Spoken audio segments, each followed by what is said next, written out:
last year kasi di ba nakita ko sa bahay na hindi naman sobrang bongga, pero may wedding bar, may pagkain, yun na rin siya. Bakit mo naisipan na parang trabaho pa rin / giving back yung birthday mo ngayon? Hindi ko siya nagagawang hindi ko siya natutuloy-tuloy. Kasi kung natandaan mo, siguro 3 or 4 years old, meron din ako mula ng mga bata kasi ano naman to, hindi ko naman siya ginagawa para lang sabi na, uy, babalik ko ito sa market. Gusto ko lang talaga mapapasaya yung mga bata, lalo na yung mga bata na, alam mo yun kasi ayoko, naiinis ako dun sa pagkakita ka ng mga bata sa lansangan. Dapat ko kinukuha na lang ng mga child para doon na lang sila, mag-stay din na sila, naglalak ko sa mga ginagawa. So 3 years ago, ginawa ko ito. Dito na siya, Charity Kingdom. Eh, hindi ko siya natuloy-tuloy. So, ngayon ko yung gawin ng chance. Kasi gusto ko gawin ito. Sige po. Gano'n siya ka-special ngayong sa kanyang tatay? Kasi ever since naman mahilig ako sa bata. So, nung dati, nung wala pa akong anak, sobrang mahilig ako sa bata. Lalo na ngayon. Lalo na ngayon na so, masarap yung feeling na nakakatuwa. At alam mo yun, nakita mo humingiti yung mga bata. Nakita mo naramdaman nila, papasaya mo sila, di ba dito paraan. At least, alam mo, hindi naman masamang kumuha ng tawang-tawa. Kasi parang ang dami nangyayari, ang dami negative na balita, ang dami nangyayari na mangyayari sa pinagawa. So, alam mo, hindi naman masama na kahit kami sa minsan ay makakita ko sa kanila. Anong fulfillment na nakuha mo na yung mga batang to gustong sumunod sa yapak mo? Gusto rin maging dancer, gusto rin maging artista? Nakakatuwa kasi, alam mo, nakita ko sila kanina nagpa-perform sila at nag-enjoy sila habang sumasayaw and then meron sila inalay ng isang parang lyrical dance, diba? Which is very touching. Kaya nakakatuwa na iniidolo ka ng mga kabataan. Kaya sana akong sinusunod.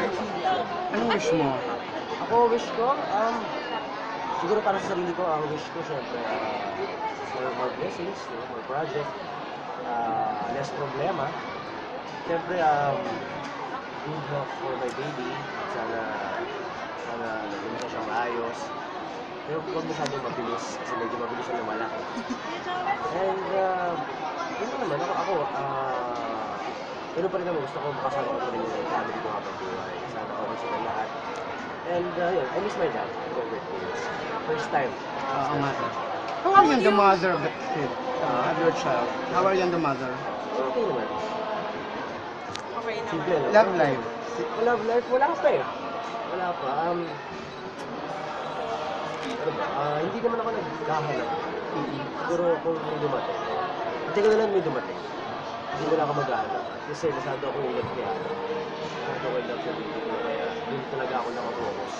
Medyo mahirap paniwalaan kung kilala niyo ako. Diba, bago ako nagkaanak na sinabi ka diba, babaero, magulo.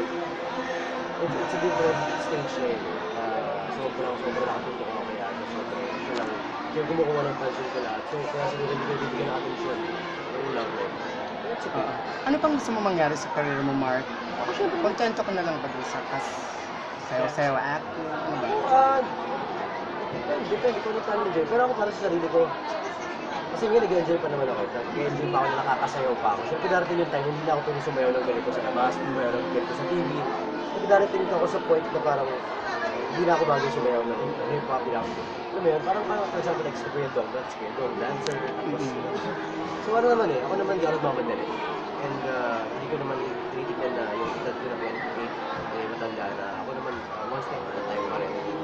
And I'm happy dahil may mga bago pa rin ako nalalaman sa showbiz. Siyempre gusto ko magtagal. Gusto ko dito ako makilala talaga. So yun, so hopefully next year, mas maganda yung taon. Kamusta na kayo ni Ina and Nadia? Okay naman. Okay naman. Okay kayo with Miss Nadia and the family? Okay naman siya. Basta yung Instagram nila. Buwati siya sa birthday. How do you plan to reinvent yourself sa 2015? Well, kasi this year, nagsalaki ako ng katawan, pero hindi ko rin natuloy. Kasi ngayon, papasko, so tinigil muna ako.